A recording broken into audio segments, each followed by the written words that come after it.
वैष्णवी अगवणे मृत्यू प्रकरणामध्ये आता एक ऑडिओ क्लिप देखील समोर आली आहे। मृत्यूच्या 2-3 दिवसांपूर्वी वैष्णवी अगवणे हिनं स्वतःची आपबीती आपल्या मैत्रिणीला फोन करून सांगितली होती।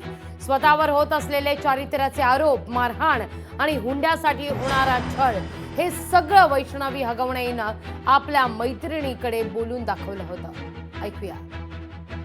म्हणे तुझ्या आता इकडे सगळीकडे तुझी बदनामी करते, तू केलंय जे नाही केलं ते सगळं सांगते म्हणली आत्तापर्यंत घरी, म्हणजे कुठे इकडे वाकडला म्हणे तुझ्या सगळ्या मैत्रिणींना सांगते की तू कसली घाणेरडी, एखाद्याच्या घराचं वाटोळ करते, माझ्या म्हणजे शशांक सोबत पण कधी लॉयल नव्हतीस तू, असं तसं म्हणे तू फालतू आहे, तू घाणेरडी आहे, आणि घाण शिव्या द्यायला लागली, पप्पांना काही पण बोलायला लागली, मम्मीला काही पण बोलायला लागली, नुसतं अगं लय गं काय सांगू तुला, मगाशी पप्पा आणि मम्मी बसले होते म्हणून मला काही बोलता आलं नाही नीट तुझ्याशी, दाजी बघत होते मला मारताना, आणि त्यानंतर त्यांनी पण माझ्यावर हात उचलला आणि हे त्यांनाही खरं वाटलेलं आहे, त्यामुळे मी ठरवलं आहे की मी डिवोर्स देणार आहे त्या माणसाला, आणि मी सांगितलं पप्पांना पण, पप्पा म्हणले आपण करू ह्याच्यावर विचार म्हणून आपण ते आल्यावर।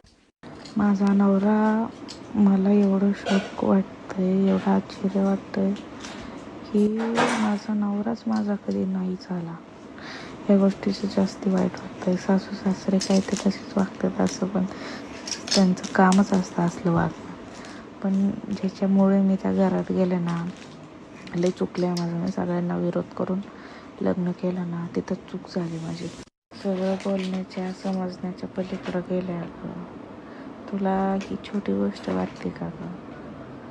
हे ना मीही माझ्या आयुष्यात कधी इमॅजिन पण नव्हतं केलं, आणि ती इतकी घाण बोलली आहे ना, मला शिव्या शाप दिलेत अक्षरशः त्या माणसांनी, मी विचारच नाही करू शकत तिथं परत जायचं। लोकशाही मराठी ऐका, पहा, जागरूक रहा।